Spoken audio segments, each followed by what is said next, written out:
चलिए, आज का टॉपिक क्या है हमारा? ज्योग्राफी का। आज का हमारा टॉपिक क्या है? आज का हमारा टॉपिक है पूर्वी घाट। लेकिन पूर्वी घाट को पढ़ने से पहले ध्यान दीजिएगा, सभी छात्र ध्यान दीजिएगा। पूर्वी घाट को पढ़ने से पहले हम थोड़ा सा पश्चिमी घाट के बारे में और जान लेते हैं। वैसे आज का टॉपिक पूर्वी घाट है, पढ़ेंगे, ठीक है? ध्यान देना, भारत के हमारे कितने घाट हैं? 2, पश्चिमी घाट और पूर्वी घाट। लेकिन सबसे ज्यादा जैव विविधता कहां पे है? पश्चिमी घाट में। ये बहुत बड़ा क्वेश्चन है आपका, ठीक है? चलिए तो थोड़ा सा पढ़ते हैं, क्या बोल रहा है देखिए। साइलेंट वैली अपनी जैव विविधता और घने जंगलों के लिए माना जाता है, ठीक है? यहां पर जब भी नाम आएगा साइलेंट वैली तो आपको पूर्व पश्चिमी घाट, कौन सा घाट? पश्चिमी घाट दिमाग में लाना है, ठीक है? ध्यान देना, कभी भी आपके दिमाग में अगर आया साइलेंट वैली, देखो 2 तरीके से आएगा, सिलिकॉन वैली, साइलेंट वैली। तो कभी भी आप लोग जो है कंफ्यूज नहीं होइएगा। सिलिकॉन वैली का मतलब होता है बेंगलोर की बात कर रहे हैं, वहां पर क्या है? भारत का सबसे बड़ा आईटी हब है ना? आईटी यानी इंफॉर्मेशन टेक्नोलॉजी हब। और ये किसकी बात कर रहा है? ये साइलेंट वैली की बात कर रहा है भाई। ये सदाबहार हरे भरे वनों की बात कर रहा है। और हमारे भारत में सबसे ज्यादा सदाबहार हरे भरे वन कहां पाए जाते हैं? बताइए, पश्चिमी घाट में। तो देखिए क्या बोल रहा है, साइलेंट वैली अपनी जैव विविधता और घने जंगलों के लिए जाना जाता है। तो जब भी आपके दिमाग में आए कि भैया यहाँ पर पश्चिमी घाट में घने वन क्यों पाए जाते हैं, तो यहाँ पर 200 सेंटीमीटर से ज्यादा वर्षा होती है। और क्या कारण है? भूमध्य रेखीय क्षेत्र है। ये कौन सा क्षेत्र? भूमध्य रेखीय वाला क्षेत्र है, ठीक है? चलिए आगे देखिए, नीलगिरी के दक्षिण में एक पर्वतीय दर्रा है जिसे क्या बोलते हैं? पाल घाट। ध्यान देना, ये पाल घाट जो दर्रा है ना, ये काफी बार पूछा गया। पाल घाट दर्रा कहां पे है भाई? केरल में। और किसको जोड़ता है? केरल और तमिलनाडु को जोड़ता है। किसको जोड़ता है? केरल और तमिलनाडु को। कोई दिक्कत किसी को? देखिए ये पाल घाट दर्रा कहां पे है? केरला में। किसको किसको जोड़ता है?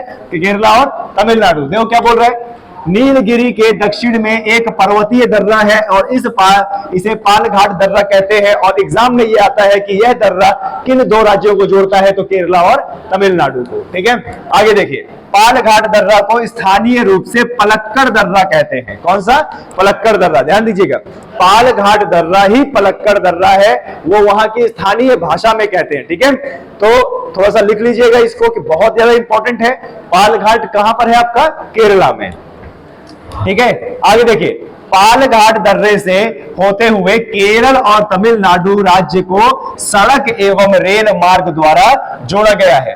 पाल घाट दर्रे के दक्षिण में एक अन्य पर्वतीय गांठ स्थित है जिससे अन्नाईमुड़ी पर्वत गांठ कहा जाता है, ठीक है? Very important data. देखो क्या बोल रहा है, पहले तो पाल घाट दर्रे से कहां जाया जाता है? केरला और तमिलनाडु। पाल घाट दर्रे से केरला और तमिलनाडु जाने के लिए कौन से मार्ग हैं? एक रेल का मार्ग और एक सड़क का मार्ग, ठीक है? और जो है देखिए पाल घाट दर्रे के दक्षिण में एक पर्वत चोटी है, बहुत सारे पर्वत वहां पे आके मिले हैं और एक पर्वत की गांठ बन गई है जिसको क्या बोलते हैं? अन्नाईमुड़ी पर्वत गांठ। हमने नीलगिरी पर्वत गांठ भी पढ़ा था कल, है ना? अन्नाईमुड़ी पर्वत गांठ, और एक पामीर भी तो है ना, पामीर की गांठ जिसको बोलते हैं। पामीर का पठार, विश्व की छत उसको कहा जाता है, ठीक है? तो ये हमारा यहाँ आपका पश्चिमी घाट के बारे में कंप्लीट हुआ, ठीक है? हमारी ज्योग्राफी में पश्चिमी घाट से अत्यधिक क्वेश्चन बनते हैं और सबसे ज्यादा ज्योग्राफी क्वेश्चन वहां बनते हैं जहां पर 25, 30, 35, 37, 50 जीके जीएस के प्रश्न होते हैं। क्लियर है? चलिए आगे बढ़ते हैं, थोड़ा सा और पढ़ लेते हैं इनके बारे में। थोड़ा सा देखिए और पढ़ लेते हैं, थोड़ा सा और पढ़ लेते हैं। देखिए क्या बोल रहा है,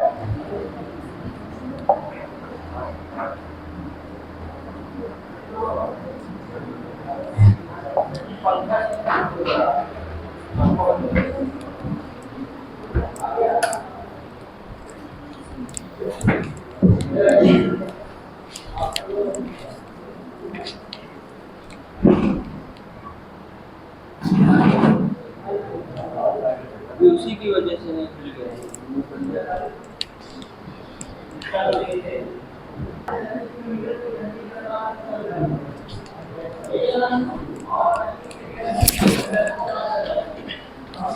देखिए क्या बोल रहे हैं, पश्चिमी घाट का ही अभी है, ठीक है? देखते जाइएगा। अन्नामलाई अन्नामलाई पहाड़ी की सबसे ऊंची चोटी कौन सी है? अन्नाईमुड़ी।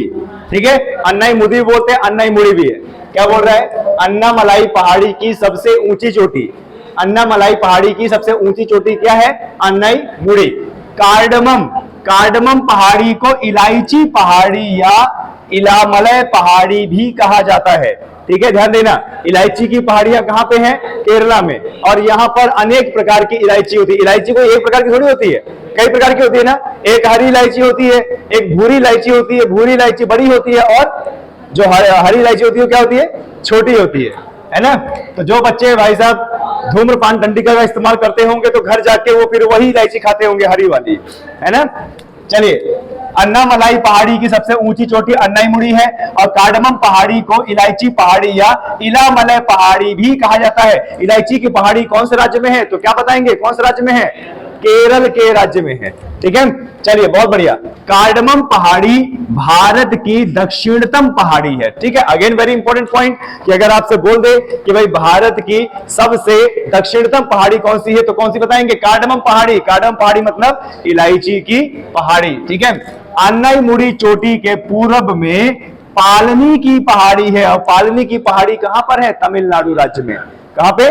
तमिलनाडु राज्य में।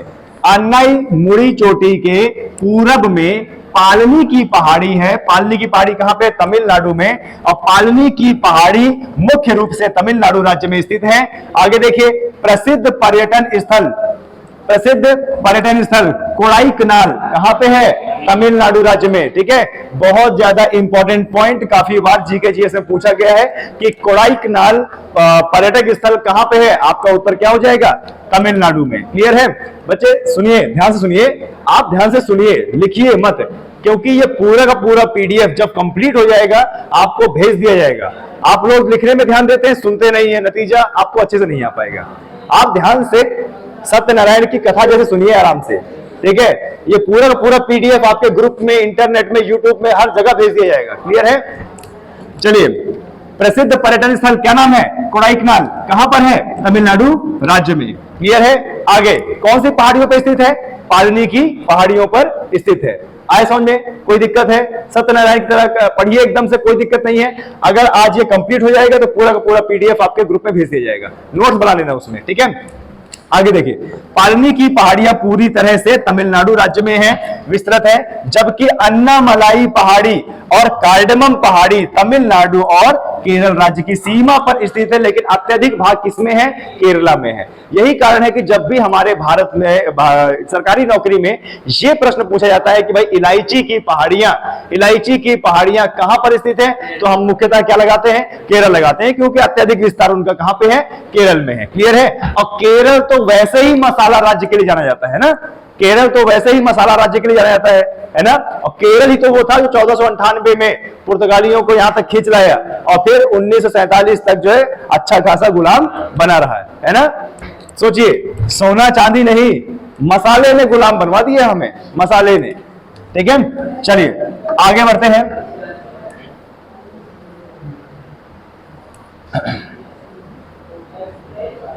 देखिए, क्योंकि जहां पर हमारे पर्वतीय क्षेत्र हैं, वहां पर हमारे दर्रे भी हैं। वहां पे क्या है? हमारे दर्रे।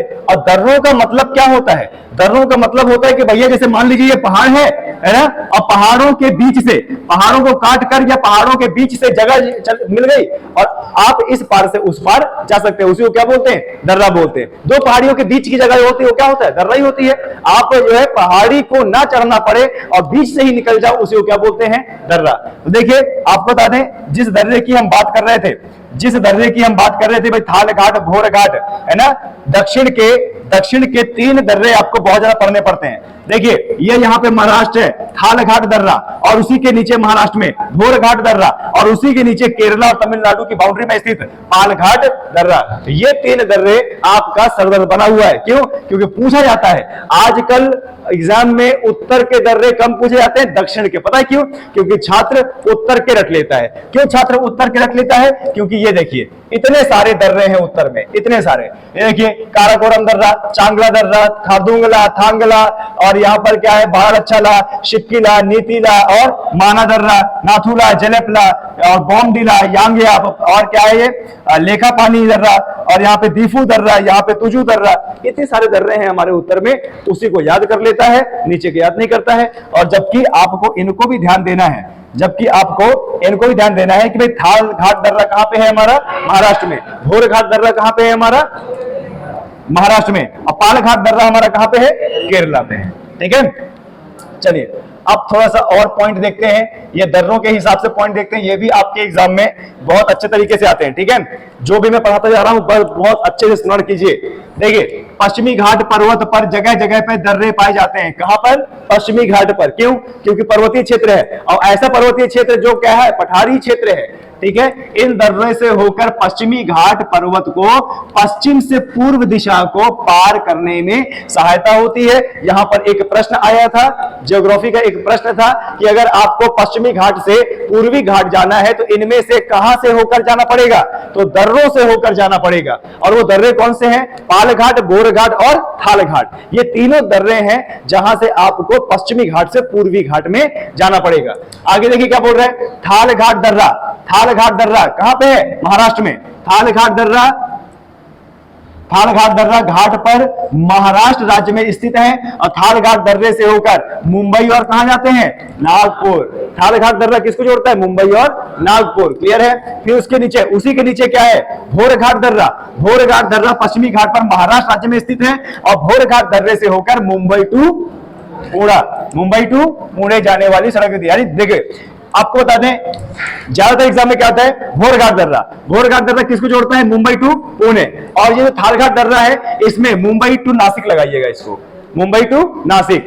नागपुर भी करोगे चलेगा, लेकिन एग्जाम किसका बनता है, मुंबई टू नासिक। ध्यान देना, थाल घाट दर्रा किसको जोड़ता है, मुंबई टू नासिक। और भोर घाट दर्रा किसको जोड़ता है, मुंबई टू पुणे। आए समझ में, कोई दिक्कत नो। चलिए आगे बढ़ते हैं। राष्ट्रीय राजमार्ग संख्या, राष्ट्रीय राज्य यानी नेशनल हाईवे, राष्ट्रीय राजमार्ग संख्या 4 मुंबई से पुणे होते हुए चेन्नई पहुंचती है। और यह राजमार्ग भी भोर घाट दर्रे से होकर गुजरता है। ये आपके एक्स्ट्रा नॉलेज के लिए है, एग्जाम में कम आता है, लेकिन फिर भी मान लो अगर आ गया तो पढ़ना ऐसे है। देखिए, राष्ट्रीय राजमार्ग यानी NH क्या, 4, राष्ट्रीय राजमार्ग संख्या 4 मुंबई से पुणे होते हुए चेन्नई पहुंचती है, यानी तमिलनाडु में पहुंचती है। कौन से दर्रे से जाती है, भोर घाट दर्रे से जाती है। आए समझ में, आगे बढ़ते हैं। पाल घाट दर्रा, देखो पाल घाट दर्रा, पाल से नाम क्या रहा है, केरला है ना। पाल घाट दर्रा नीलगिरी एवं अन्नामलाई पहाड़ियों के बीच केरल राज्य में स्थित है। ठीक है, इसके बाद एक और देखिए केरला में है, शेनकुट्टा दर्रा। शेनकुट्टा दर्रा का कार्डमम यानी इलायची की पहाड़ी, कार्डमम यानी इलायची की पहाड़ी पर स्थित है, और यह केरल राज्य में स्थित है। यानी केरला का एक और शेनकुट्टा आता है एग्जाम में पूछ लेता है। केरला में कौन कौन सा हुआ, पाल घाट दर्रा और शेनकुट्टा दर्रा, दोनों किसको जोड़ते हैं, तमिलनाडु को जोड़ते हैं। ठीक है, चलिए और देखिए आगे से, देखिए तिरुवनंतपुरम से मदुरई जाने वाला सड़क शेनकुट्टा दर्रे से ही जाता है। ठीक है, तिरुवनंतपुरम से मदुरई जाना है तो आप कौन से दर्रे से जाओगे, शेनकुट्टा दर्रा। ठीक है, तो दक्षिण के कितने दर्रे हो गए, 4, थाल घाट मुंबई टू नासिक, भोर घाट मुंबई टू पुणे, और पाल घाट केरला टू तमिलनाडु, और शेनकुट्टा तिरुवनंतपुरम टू मदुरई। आप केरला टू तमिलनाडु भी बोल सकते हो, कोई दिक्कत की बात नहीं है। क्लियर है। चलिए, इतना आप लोगों को समझ में आया, इतना आप लोगों को समझ में आया। ठीक है, चलिए आगे और समझाते हैं आपको।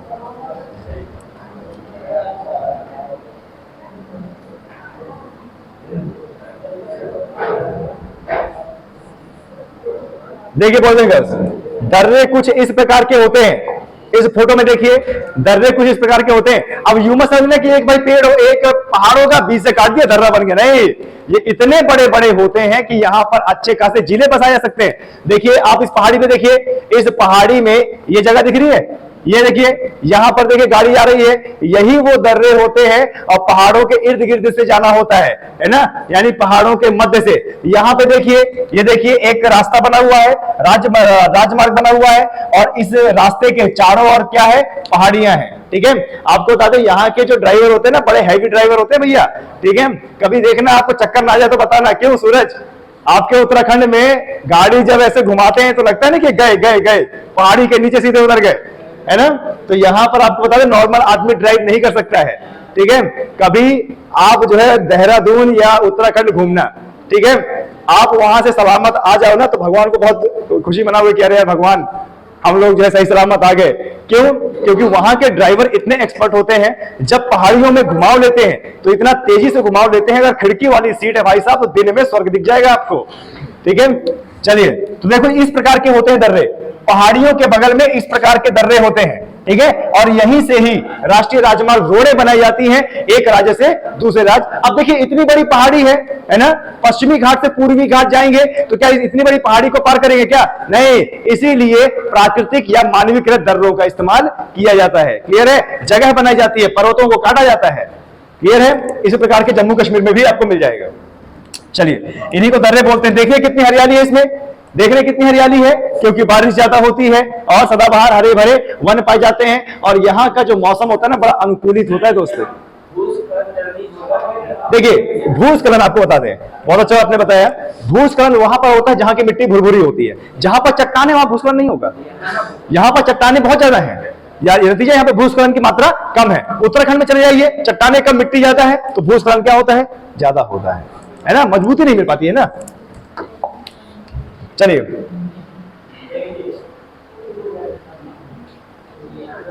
देखिए इलायची की पहाड़ियां कुछ इस प्रकार की होती है, देखिए है ना।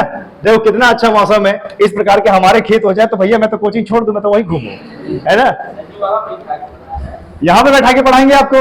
देखिए केरला में, तमिलनाडु में इस प्रकार की इलायची की पहाड़ी पाई जाती है। इस तरह के पहाड़ होते हैं, सीढ़ी नुमा खेती होती है, और यहाँ पर आपको बता दें पानी की ज्यादा जरूरत नहीं होती है, क्योंकि यहाँ पर मौसम इतना ज्यादा अनुकूलित होता है कि नमी के कारण पौधों को पानी मिल जाती है। ठीक है, पानी मिल जाती है। देख रहे हैं आप, सीढ़ी नुमा खेती है ना, और यहीं पर इलायची उगाई जाती है। ये देखो इलायची, है ना, जब स्वादिष्ट खाना घर में बनता है तो इसी प्रकार। क्या है ये बड़ी वाली इलायची है, हमें बता रहे तुम क्या हमें बताओगे, 4 साल खाना हमने खुद से बनाया है। ये बड़ी वाली इलायची है। इलायची भी कई प्रकार की होती है, ये बड़ी वाली इलायची एक छोटी वाली इलायची है ना। धूम्रपान करने वाले लोग इसका इस्तेमाल नहीं करते, वो छोटी वाली करते हैं।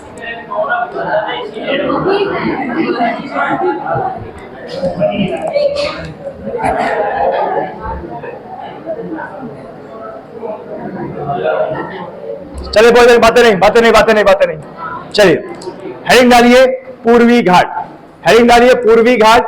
अब हम पढ़ेंगे क्या, पूर्वी घाट। ठीक है, ध्यान दीजिएगा, अब हम पढ़ेंगे पूर्वी घाट। लेकिन पूर्वी घाट को पढ़ने से पहले जरा उसकी तस्वीर देख लीजिए। ये जो हमारा पीला पीला जो बाउंड्री, ये हमारा क्या है, भारत है।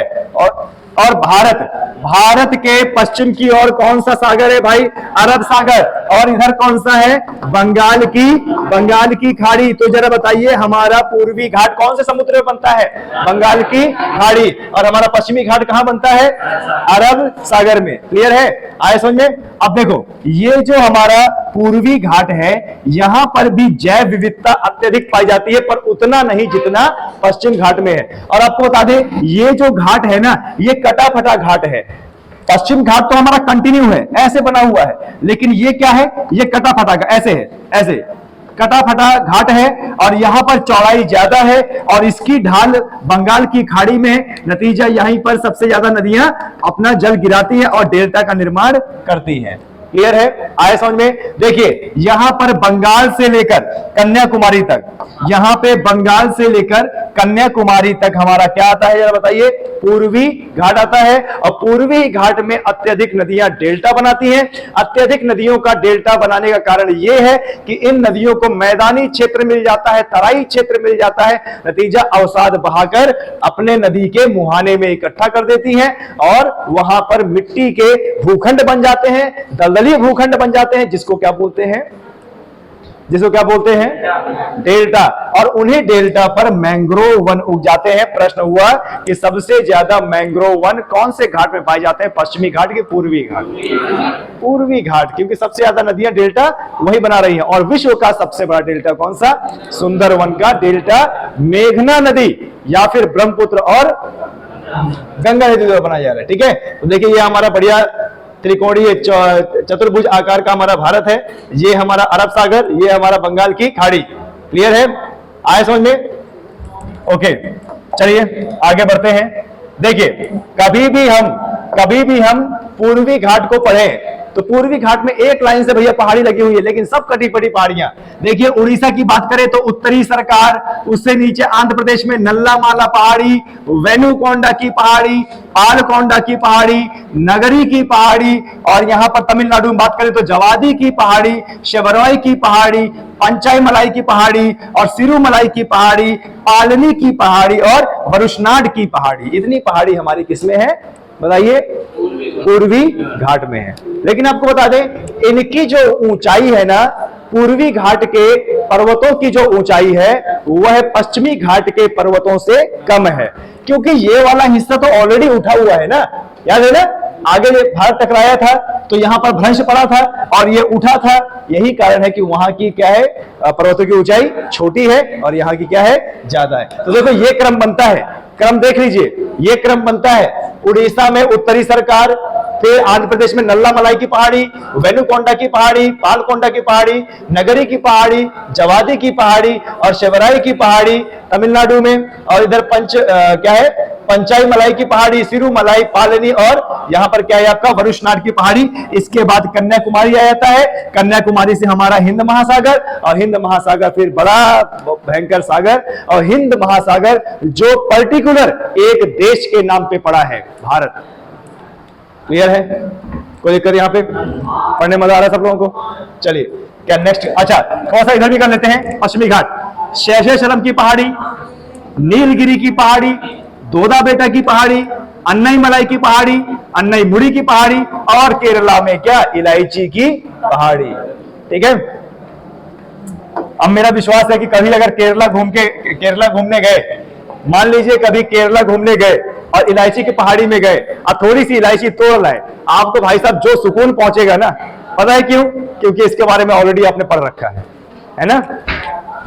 पर ऐसा मत कीजिएगा, किसान से पूछ लीजिएगा। ठीक है, अच्छा, नहीं आपको बता दें, केरला के जो लोग होते हैं ना, साउथ मूवी में आपने गुंडे नहीं देखे, उनका हथियार देखा है आपने? ये तो अगर अपनी गर्दन को इससे बचानी हो तो पूछ लेना भैया। ठीक है,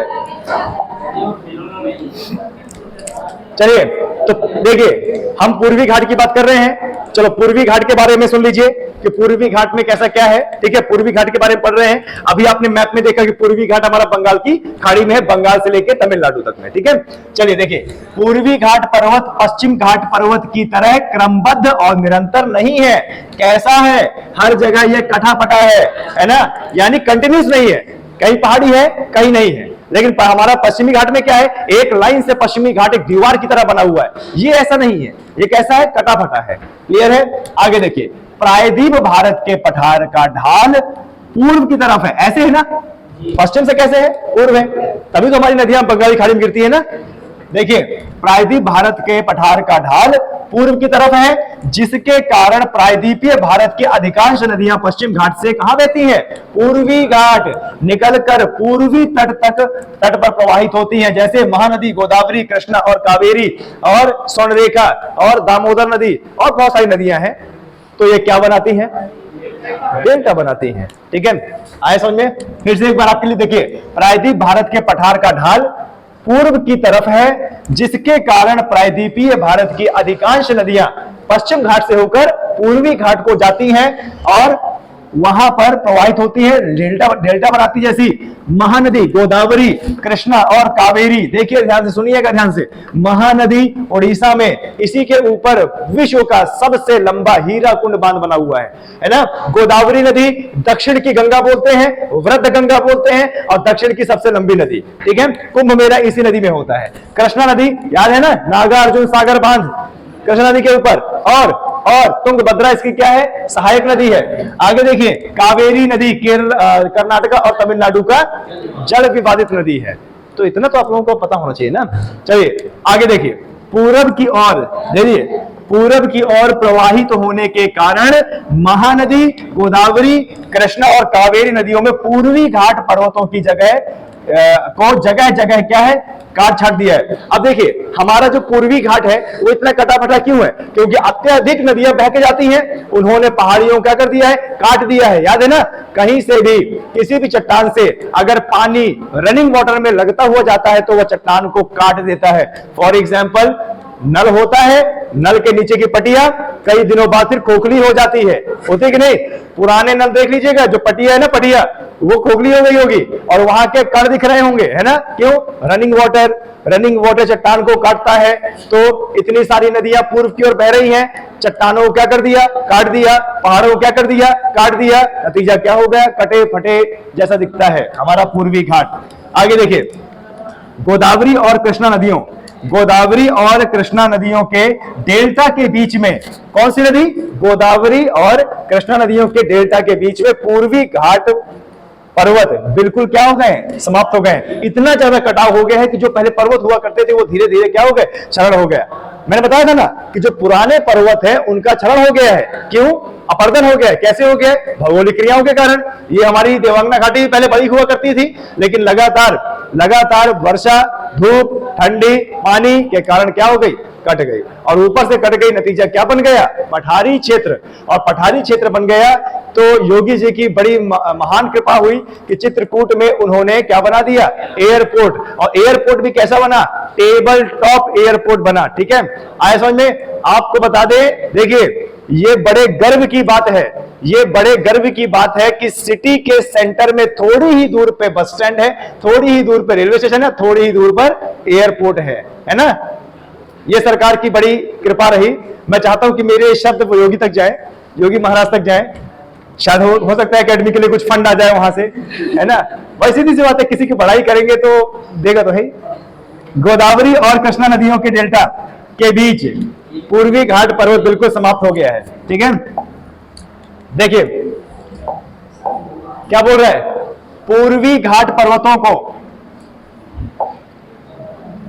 पूर्वी घाट पर्वतों को अलग अलग राज्यों में स्थानीय नाम से जाना जाता है। जैसे आंध्र प्रदेश में पूर्वी घाट के पर्वतों क्या कहता है, नल्लामलाई, पालकोंडा, ठीक है, वेलिकोंडा, गोलकोंडा। तेलंगाना में इसे क्या बोलते हैं, शेषाचलम।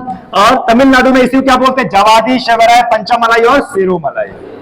ये सब पूर्वी घाट के ही पर्वत हैं। ठीक है, बस यही चीज आपके एग्जाम में पूछ लेते हैं और आप कंफ्यूज हो जाते हैं कि अरे यार, इसी पर्वत को शेषाचलम भी बोलते हैं, इसी पर्वत को पंचमलाई भी बोलते हैं। हाँ, जगह अलग अलग है भैया, जगह अलग अलग है। अभी आप ही को बता दें, यहां पर डॉक्यूमेंट में 10वीं में नाम है चमेली और इंस्टा में क्या है, एंजल प्रिया, पापा की परी। बताइए, तो बस वही है कि भाई पूर्वी घाट है और अलग अलग नाम है। यहाँ पे आंध्र प्रदेश में नल्लामलाई, पालकोंडा और वेलिकोंडा, और तेलंगाना में उसी पहाड़ी को क्या बोलते हैं, शेषाचलम, और तमिलनाडु में जवादी, शबराय, पंचमलाई और सिरुमलाई। क्लियर है? कोई दिक्कत? समय समाप्ति की ओर जा रहा है। देखिए, इस प्रकार की कुछ पहाड़ियां होती हैं, इस प्रकार की कुछ पहाड़ियां होती हैं तमिलनाडु में। आप देख रहे हैं कितनी हरी भरी पहाड़ियां हैं। क्यों? भूमध्यरेखीय क्षेत्र है, तापमान संतुलित है और यहाँ पर बारिश अत्यधिक होती है ना?